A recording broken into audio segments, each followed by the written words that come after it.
तो निश्चित ही जैसे भगवान ने इंद्र को पार लगाया, जैसे भगवान ने समस्त ब्रज और ब्रजवासियों को पार लगाया, वो हमें भी पार लगाएंगे।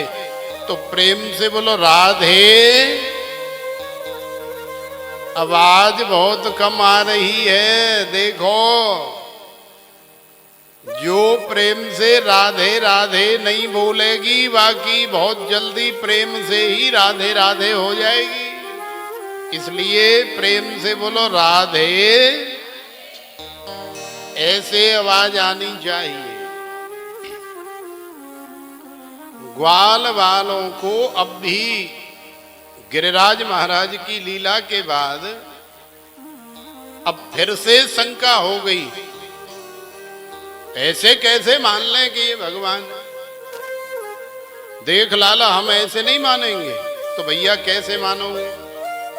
अरे कोई सबूत दिखा भाई कि तू भगवान है। तो कन्हैया ने कही कि क्या सबूत दिखाऊं, हमारा आधार कार्ड, पैन कार्ड या राशन कार्ड या वोटर कार्ड तो है नहीं, और कौन सा सबूत दिखाऊं।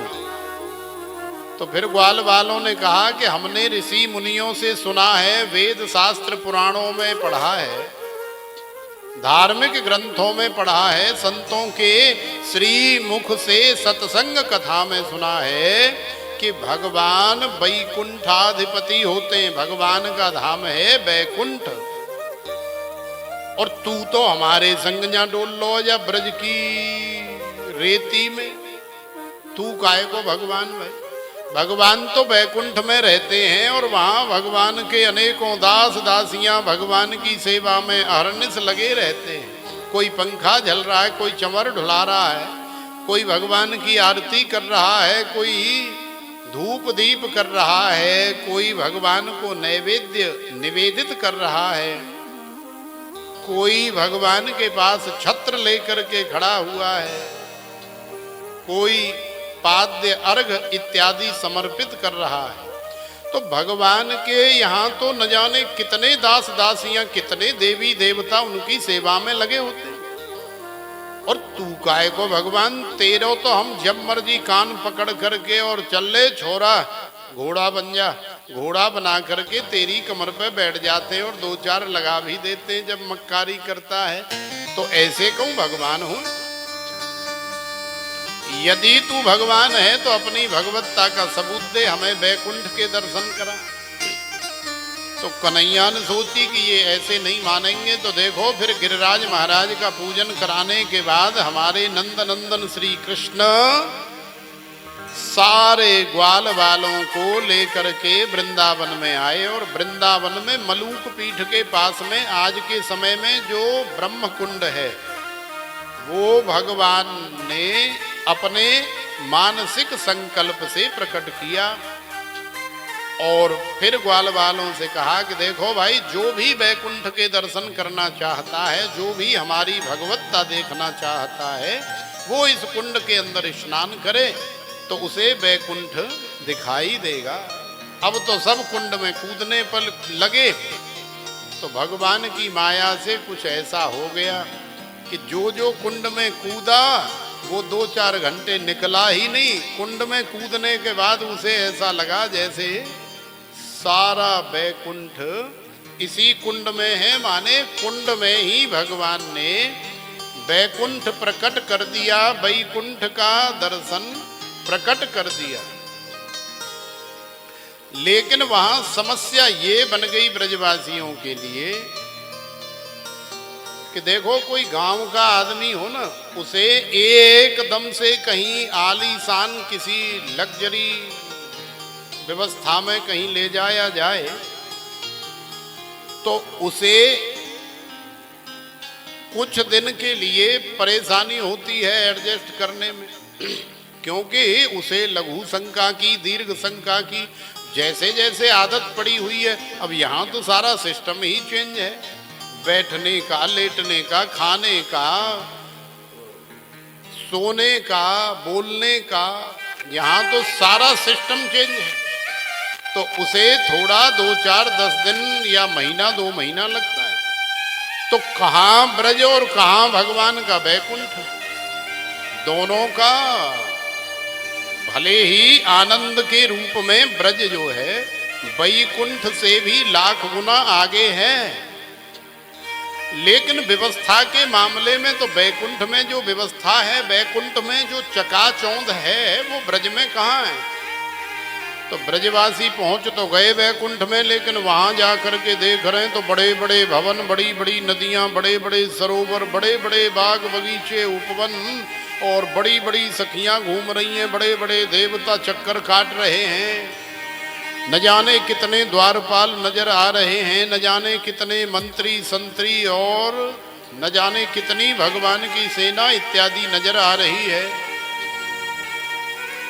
अब देखो ब्रजवासियों ने देखा तो हक्के बक्के रह गए, सब बाबरे से हो गए। अब हम यहाँ कहाँ जाएं, कैसे करें। तो न कहीं लघु शंका दिखाई दे रही है, न कहीं दीर्घ शंका दिखाई दे रही है। तो बेचारे बड़े परेशान हुए, भूखे प्यासे भी हैं। तो भगवान ने वैकुंठ में ग्वाल वालों को पहुंचा करके अपने को अंतर्हित कर लिया, अपने को अदृश्य कर लिया। जब कन्हैया नहीं दिखे एक आध दिन और बहुत जोर की भूख लगी, तो अब तो सब बिलबिलाने लगे, छटपटाने लगे। अब भले ही सोने चांदी के हीरे जवाहरातों से मड़े, बड़े बड़े मणि माणिक्य से बने हुए भवन दिखाई दे रहे हैं, लेकिन भैया जब भूख लगती है तो पेट भरने के लिए तो दाल रोटी ही चाहिए। मणि माणिक्य थोड़ी खाया जाएगा, सोना चांदी थोड़े ही खाया जाएगा, ये बड़े बड़े भवन थोड़े ही खाए जाएंगे। पेट के लिए तो 2 रोटी और दाल या सब्जी ही चाहिए। तो वो वहां दिखाई नहीं दे रही, अब छटपटा रहे, कन्हैया भी दिखाई नहीं दे रहे।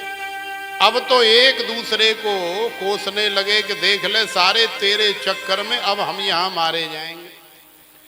अब जब वैकुंठ के चक्कर में हमारे कन्हैया भी हमसे दूर हो गए, और अब देख ले हम कहा चक्कर में पड़े, हम भूखे भी हैं, प्यासे भी हैं, अनेकों प्रकार की शंकाओं से युक्त हो गए।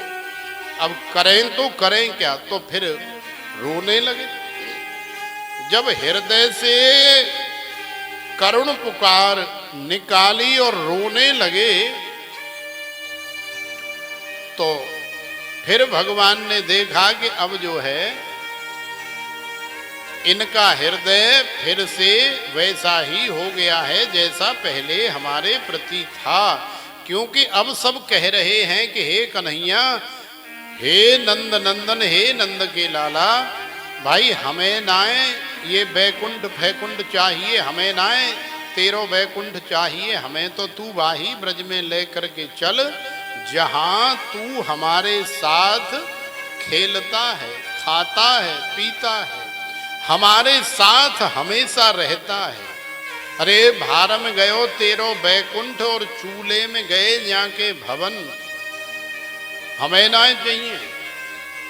तो भगवान ने कही अच्छा तुम्हें ना चाहिए, पहले तो बड़ा बैकुंठ देखना चाहते थे, खैर कोई बात नहीं। तो देखो यहाँ भी इस लीला से हमें बड़ी मोटी मोटी शिक्षा मिलती है कि जब भी हम दुनियादारी के, संसार के, वैभव के, चकाचौंध के चक्कर में पड़ते हैं ना, सोने के, चांदी के, हीरा जवाहरात मोतियों के, रुपए पैसे भवनों के, तो सच में पहले जो जीवन में आनंद था, पहले जो जीवन में भक्ति थी, जो भजन था, वो हमसे दूर हो जाता है। तो जितनी देर ग्वाल बाल भगवान के बैकुंठ के चक्कर में पड़े रहे, जितनी देर भगवान के बैकुंठ में रहे, उतनी देर कन्हैया के दर्शन का लाभ नहीं मिला। और अब बैकुंठ से मन भर गया, फिर से उसी ब्रज में आने की कामना हो गई। तो अब जो है कन्हैया मध्य में प्रकट हो गए। बोलिए बाल कृष्ण लाल की।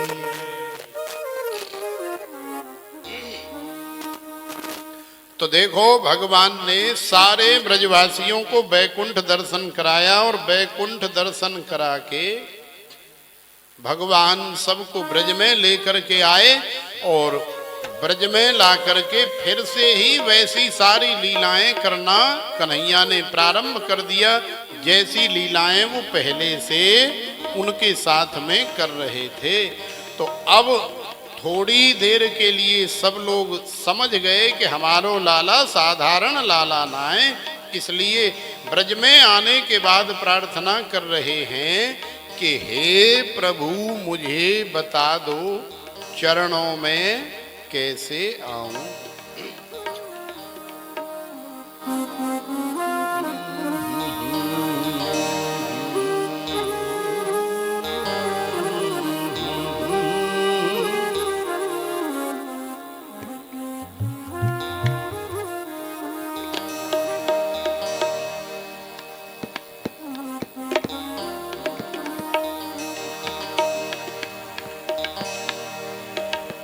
जैसा कि हम सब लोग जानते हैं, ये श्रीमद् भागवत कथा का दिव्य आयोजन आप सभी माता बहन भाई बंधुओं के सहयोग से ही संपन्न हो रहा है।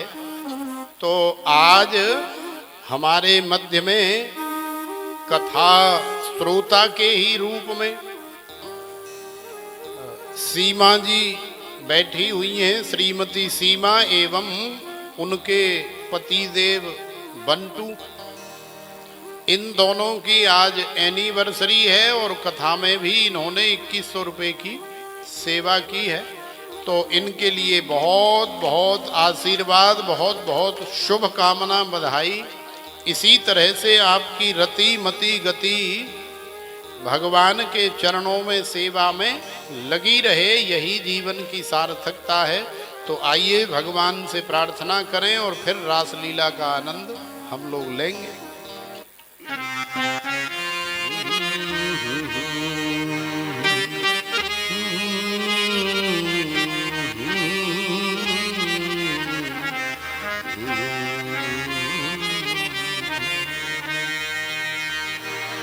हे प्रभु मुझे बता दो, हे प्रभु मुझे बता दो चरणों में कैसे आऊं।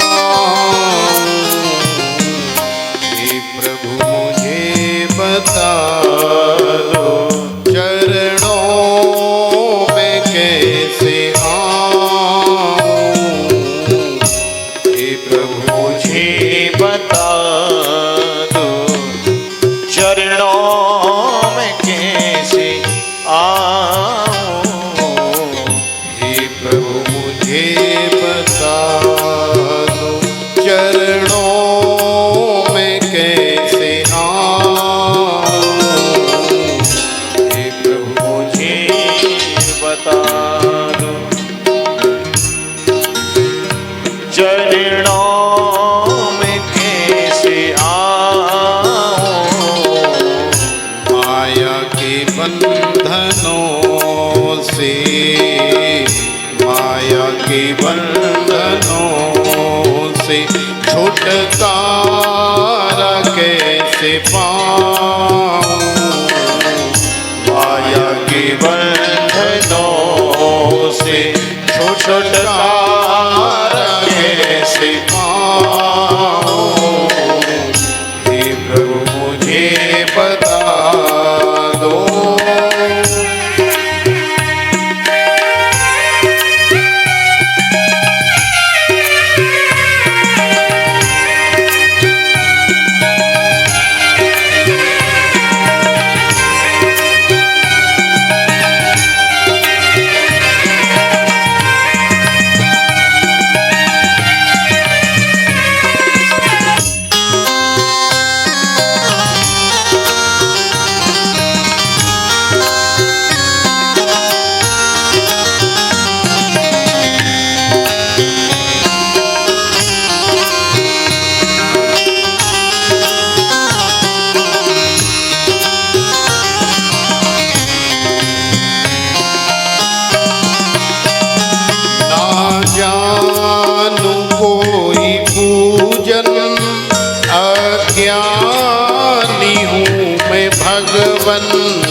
स्वामी तुम हो पतित पावन।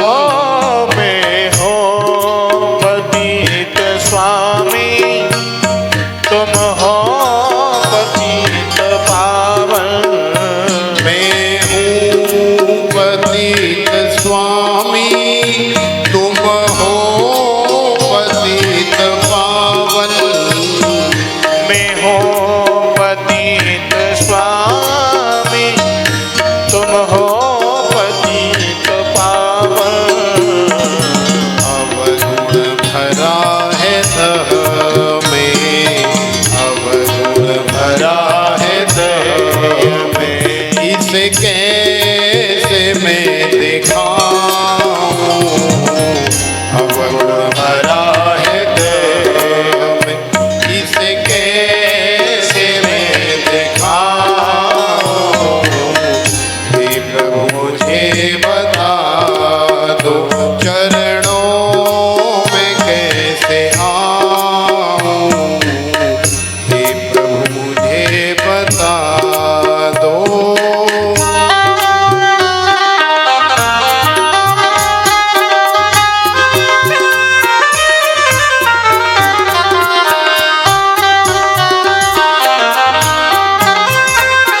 साली सेवा करते हुए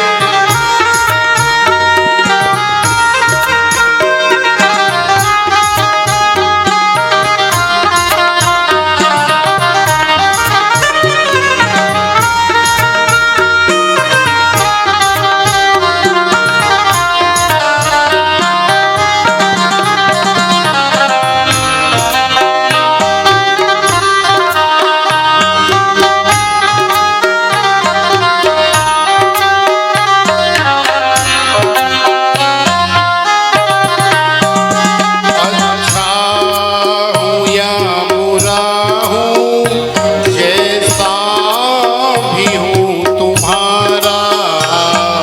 अच्छा हो या बुरा हो, जैसा भी हो तुम्हारा। अच्छा हूँ या बुरा ओ जैसा भी हूँ तुम्हारा। अच्छा हो या बुरा हो, जैसा भी हो तुम्हारा। ठुकराओ ना मुझे अब, ठुकराओ ना मुझे अब, चरणों में सर झुकाऊं। ठुकराओ ना मुझे अब, चरणों में सर झुकाऊं। हे प्रभु मुझे बता दो, चरणों में कैसे आऊं।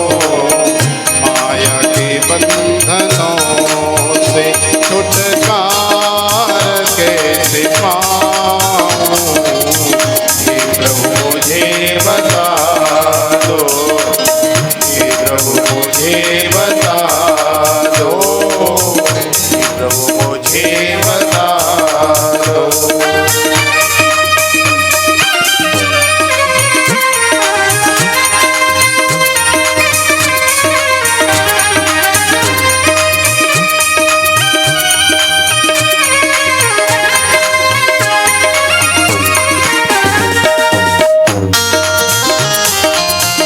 साली सेवा करते हुए राधा वल्लभ लाल की।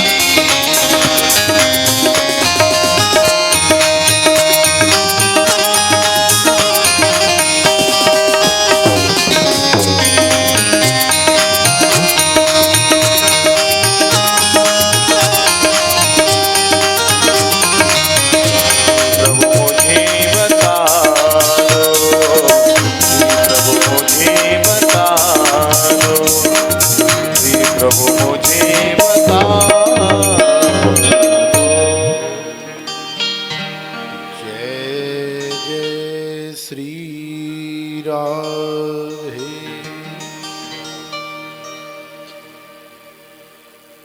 तो हे प्रभु मुझे बता दो।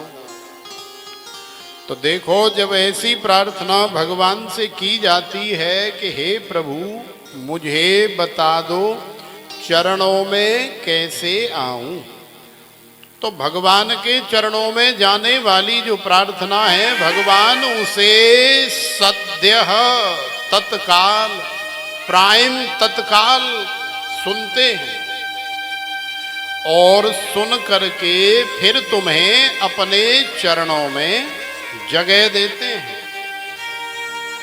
तो भगवान की कथा हमारे जीवन में आ गई तो समझ लो कि भगवान आ गए।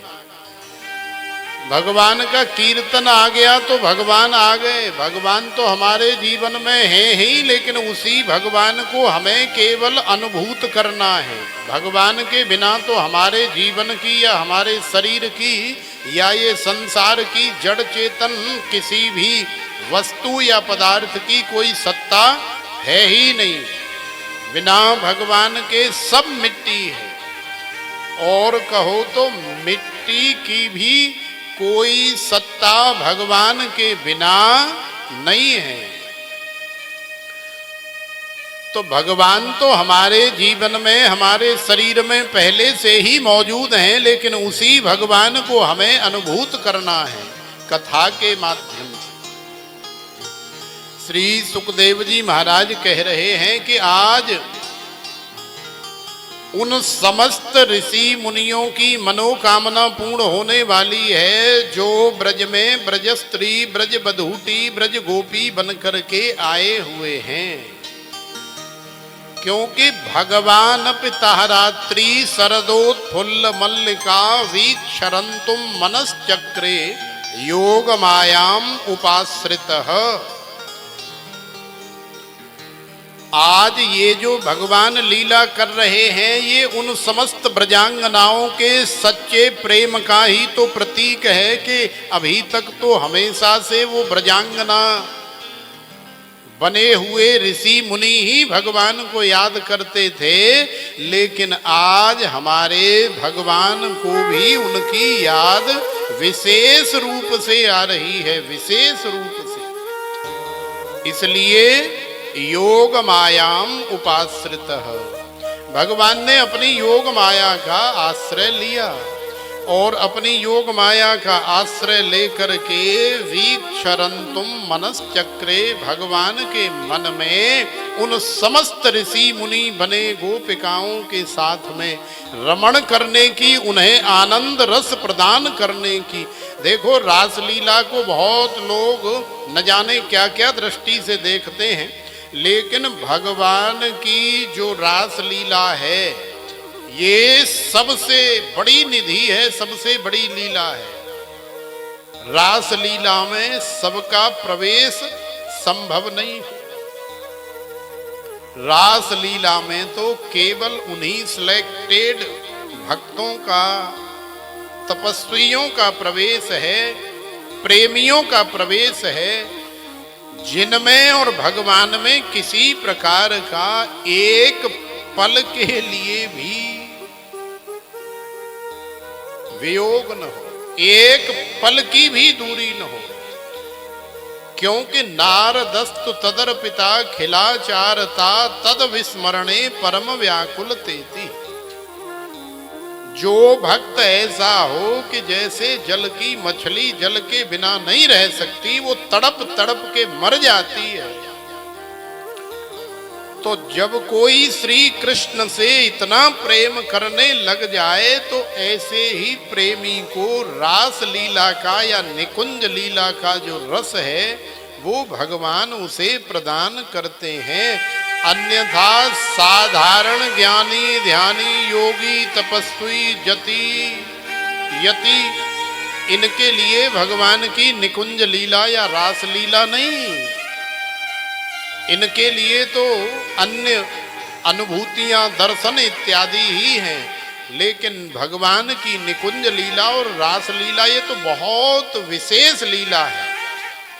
लेकिन आजकल की मानसिकता तो देखो, लोग रासलीला को इतने हल्के में ले लेते हैं कि बात बात पर कह देते हैं कि अरे ये तो बड़ी रासलीला कर रहे हैं। अरे ये तो बड़ी रासलीला कर रहे। तो सोचो कि रासलीला क्या कोई गलत शब्द है, या इसका भावार्थ या इसकी व्याख्या कुछ गलत है? लीला माने भगवान जो कर रहे हैं वो लीला, और रास माने रस। तो ब्रह्म रूपी रस भगवान जिसे माने जिस जीव को प्रदान करते हैं उसी का नाम है रास लीला। ये जीव माने गोपी और ईश्वर माने श्री कृष्ण का मिलन है, जो दोनों हैं तो एक ही, लेकिन थोड़ी देर के लिए जो द्वैतानुभूति हो रही है जीव को, लेकिन आज जब रास लीला का रस प्राप्त होगा तो फिर से अद्वैत हो जाएंगे। वहां दो का तो मामला रहेगा ही नहीं, दो का तो नामो निशान ही नहीं रहेगा। तो आज शरद पूर्णिमा की बड़ी सुंदर रात्रि है, दिव्य रात्रि है। भगवान पिता रात्रि शरदोत्फुल्ल मल्लिका वीक्षरंतुम मनश्चक्रे योग मायाम उपाश्रित। तो देखो भगवान आज यमुना जी के किनारे खड़े होकर के उन समस्त ब्रजांगनाओं को याद कर रहे हैं जिन्हें रासलीला में सम्मिलित करना है। और भगवान केवल याद ही नहीं कर रहे, याद के साथ साथ उन्हें बुला रहे हैं भगवान, क्योंकि रास लीला में केवल उनका ही प्रवेश संभव है जिनको भगवान बुला रहे हैं, अन्यथा कोई ऐसे ही रास लीला में चला आए ऐसा संभव नहीं है। तो भगवान ने उन समस्त ब्रजांगनाओं को जिनको रासलीला में प्रवेश दिया गया है याद किया। यमुना जी के किनारे खड़े हैं तो देखो भगवान ने अपनी वेणु का निनाद किया। भगवान ने अपने जीवन में दो ही तरह से वेणु का निनाद किया है।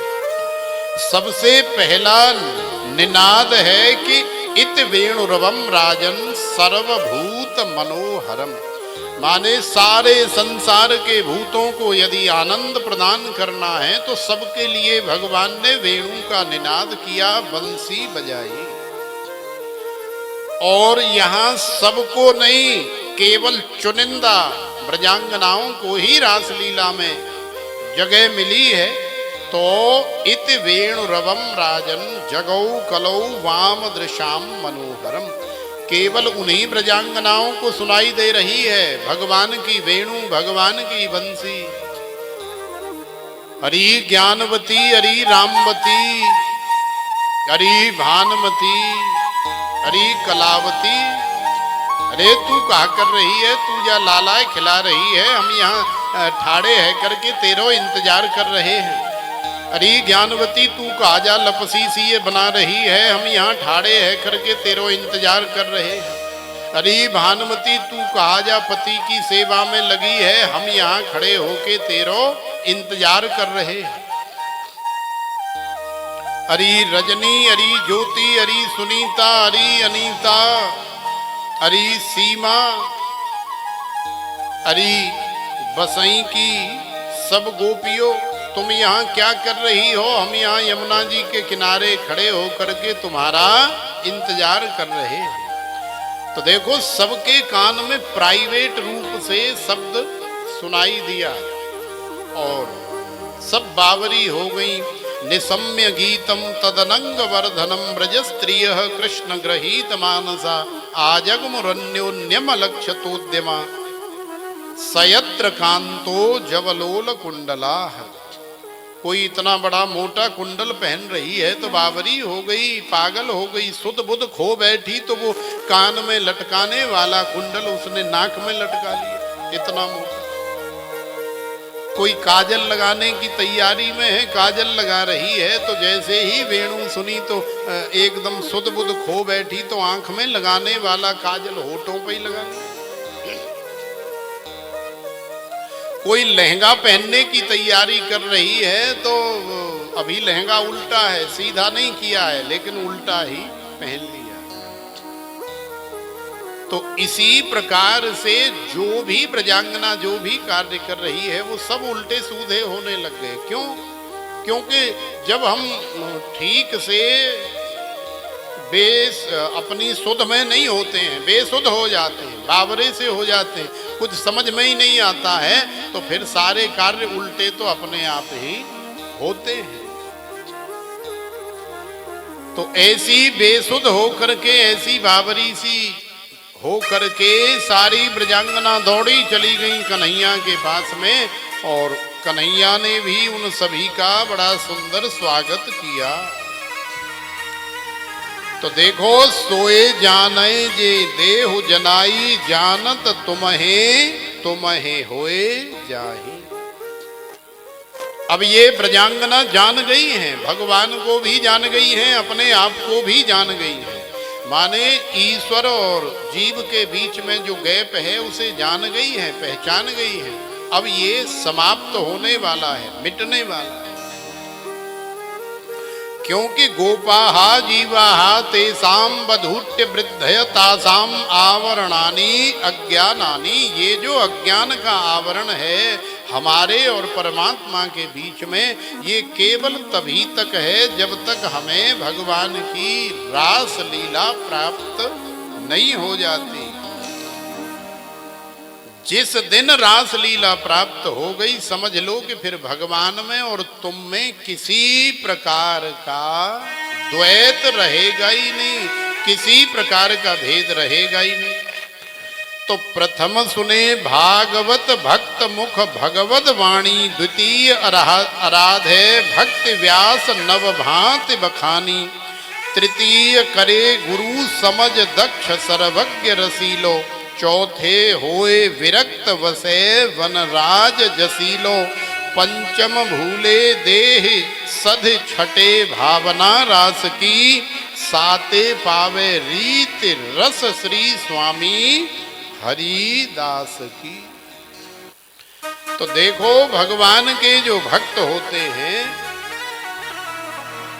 रासलीला सबको प्राप्त नहीं होती। रासलीला भगवान की नौवीं भक्ति जो प्राप्त कर जाता है, पूरी तरह से जो भगवान के चरणों में समर्पित हो जाता है, तृणादपि सुनीचेन, माने जो अपने आप को संसार में एक तिनके के समान समझता है कि तिनके की कोई हैसियत नहीं, कोई वैल्यू नहीं। इधर से हवा आई तो उड़ के उधर चला गया, उधर से हवा आई तो उड़ के इधर आ गया, इधर से हवा चली तो उधर उड़ गया, उधर से चली तो उधर उड़ गया। लेकिन उसने हवा का विरोध नहीं किया कि अरे भगवान काय को चल रही है, तेरे चक्कर में हमें इधर से उधर उड़ना पड़ रहा। वो उड़ता रहता है। क्यों उड़ता रहता है? क्योंकि वो सहज हो गया है, सरल हो गया है, मान अमान से रहित हो गया है। तुल्य निंदास्तु तिरमोनी संतुष्टो येन केनचित, अनिकेतः स्थिर मतिर भक्तिमान में प्रियो नरः। तो जब ऐसी स्थिति हो जाती है तो भगवान रास लीला में हमें सम्मिलित करते हैं। आज हमारे रास बिहारी ने बंसी बजाई, तो जरा वेणु को हम भी सुने, क्योंकि ऐसी बंसी बजाई श्याम ने, मेरी सुध बिसराई श्याम ने। तो कौन कौन जाएगी कन्हैया की वेणु सुन करके रासलीला में सम्मिलित होने के लिए? झूठ बोलती हैं। देखेंगे कौन कौन जाएगी।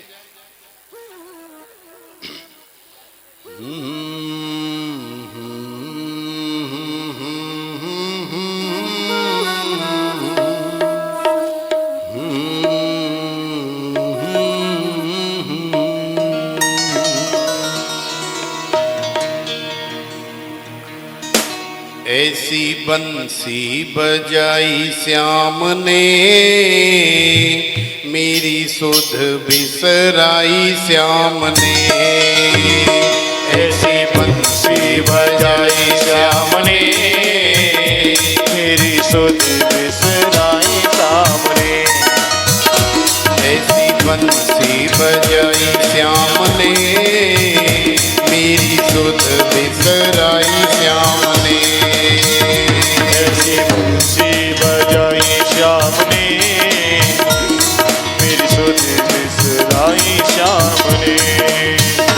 नी में हुई रे दीवानी, नी में हुई रे मस्तानी, नी में हुई रे दीवानी, हुई में मस्तानी। नी में हुई रे मस्तानी, नी में हुई रे दीवानी। नी में हुई रे मस्तानी, नी में हुई रे दीवानी। ऐसी आग लगाई श्याम ने, ऐसी बंसी बजाई श्याम ने, मेरी सुध बिसराई श्याम ने। ऐसी बंसी बजाई श्याम ने, मेरी सुध बिसराई श्याम ने।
मुरली की धुन जब परी कानन में, नींद न आई श्याम मेरे नैनन में।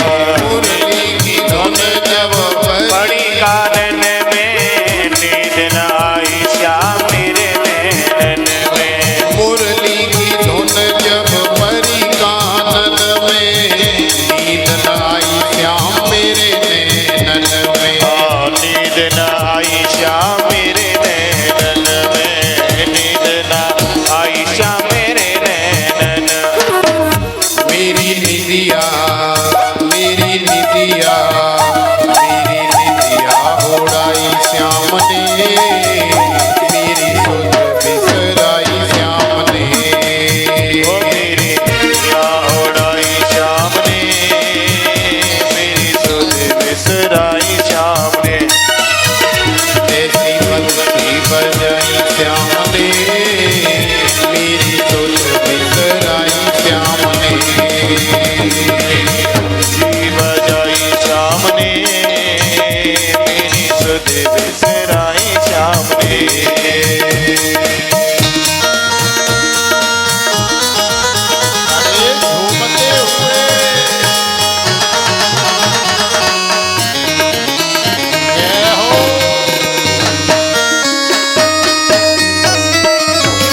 सखी रहा नहीं जा।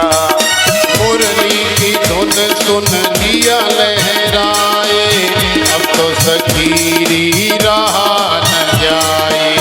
अब तो सखीरी रहा न जाए, अब तो सखीरी रहा न जाए। ऐसी मस्ती ऐसी मस्ती ऐसी मस्ती चढ़ाई श्याम ने, मेरी सुध बिसराई श्याम ने।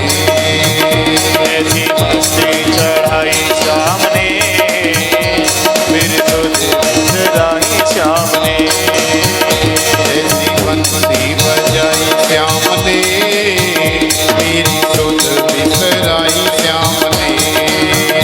ऐसी मस्ती चढ़ाई श्याम ने, मेरी सुध बिसराई श्याम ने।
किनारे श्याम बंसी बजाए, एक सखी संग रास रचाए।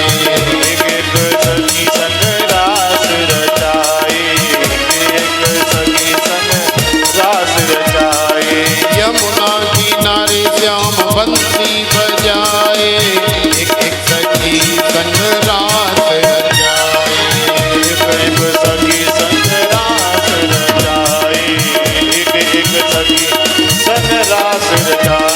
ऐसी रात ऐसी रात ऐसी रात रचाई श्याम ने,